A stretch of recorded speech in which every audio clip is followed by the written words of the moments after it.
Moving on to the podcast and the kind of central tenet of it, to be able to disagree agreeably. Is that something you've always had, or is that something you developed with experience and age? Do you know what? I mean, Rory Stewart was shocked when I told him this. Disagree agreeably as a phrase and an idea came from John Bercow. I think we're all shocked at that. The former speaker, and it was, I met him at an Arsenal-Burnley game, and we were just chatting away. I know John quite well, and we were chatting away, and he said, you know, the trouble with politics is we've lost the art of disagreeing agreeably. And it came around just at the point when I was thinking about doing this podcast.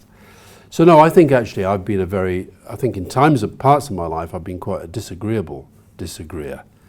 And I still can be. I can still get very fired up by stuff. But I think one of the reasons for the success of the podcast is that we're two people, very different backgrounds, different politics on lots of different areas, but where we agree, we're happy to admit it, and where we disagree, we're happy to respect each other's opinion. And if you think about it, that's how most people live their lives. Absolutely. And I think what's happened is that the way that the media has developed and the way that social media has exacerbated that development, it's almost like over here you have a debate that says everybody's shouting at each other and calling each other liars and charlatans, which I do as well when I'm on social media. And then over here, this is how we talk about in real life, and then the media debate is kind of here. Well, we're trying to get back over there, because I think that's where I think we have really suffered as a culture, as a political culture. I think we've really suffered because we've got the media that we've got. In the main, very, very biased. Yeah. Newspapers that really have the separation of news and comment is now just gone. Trivialization. Yeah. I've just been reading a report on the BBC about Keir Starmer's pledges that he launched yesterday, and it's the political editor of the BBC talking about the fact he wasn't wearing a tie and this backdrop and that, and he says at one point, "This may seem trivial and superficial." Yeah. And I think we do have a very trivial, superficial debate. Yeah. So let's try and because of that, we sort of end up with politicians we deserve, because that's the media we buy. I think there's something in that, and I think it's a problem, because I mean, I try not to be negative about politics in the general. I can be negative about lots of specific things. I think this has been the worst government we've ever had the last decade or so. But I think it's important not to do the thing of saying they're all terrible, they're all the same as each other, nothing ever changes, all that, they're all corrupt, all the bad stuff that gets said. I think if we ventilate those messages the whole time, one, we denigrate people who are actually quite good people, and there are lots of good people in politics, and secondly, we put off good people from thinking it's a world they would ever consider for themselves. Yeah, absolutely. Who's been the person that you had to find a way of being agreeable with that was hardest? Do you mean in my life or in your political life? I don't think I've ever found it hard to be. I mean, if I've disagreed with somebody, I've never found it difficult to say so. Okay.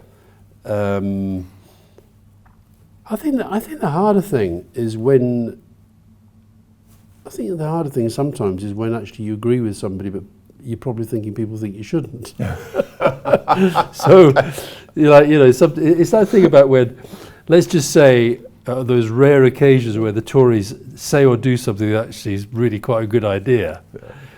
It's sometimes hard to say, well, that's a good idea. No, I think I've always been pretty good at knowing the limits. And I've always found it, even back from the days when I was a journalist, and I was working on the Daily Mirror, very pro-Labour, very anti-Tory, Thatcher in power. I still managed to get on with people who were in her cabinet, and I think it's always about this thing, but I've always had a respect for people who are at least going to give it a go. And added to which, back then, I think there were some very, very, very clever people in her government. Yeah, and it felt like back then the intentions were genuine, whether you agreed with them or not. Yeah, I think you got the sense they were in it for the right reasons. I'm not sure you get that. I'm not sure you get that today, No, do we? no. So reaching out across the political divide, probably now most famous was Rory Stewart, but before that, absolutely with Charles Kennedy. What's Charles's legacy been? What's your fondest memories? Oh, one of my fondest memories of Charles was when we were sitting looking at Ben Nevis, and I said, God, it's beautiful, isn't it? Yeah. He said, yeah. I said, how many times have you been up there? He said, I've never been up there. I said, what? He said, I don't even go to the bottom. He said, there's no constituents up there. So, no, I've got a lot of, I mean, my memories of Charles are a mixture of very, very happy and very, very sad.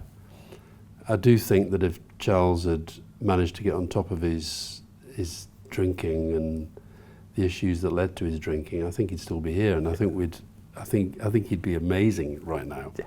I think he's exactly the sort of politician you need right now. But you know, in the end, he didn't, and it killed him, and that's very, very, very sad.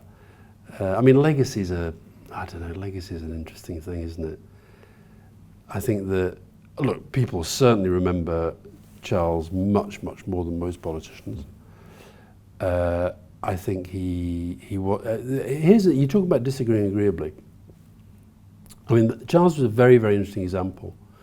So Charles was one of the few who was consistently against the Iraq War and spoke out very, very, very strongly against it. Unlike the Conservatives who now like to criticise us over the Iraq War, who were actually pushing us to go faster and harder. And Charles was somebody who was able to hold those views and to be very, very passionate about them, but then at least try to understand and respect people who took the opposite view. So even though he and I disagreed about that a lot, I don't think it ever came between a friendship. And I think that's quite important. That's really important. That's what we do in the pub with our friends. Exactly. Yes. That's what life is.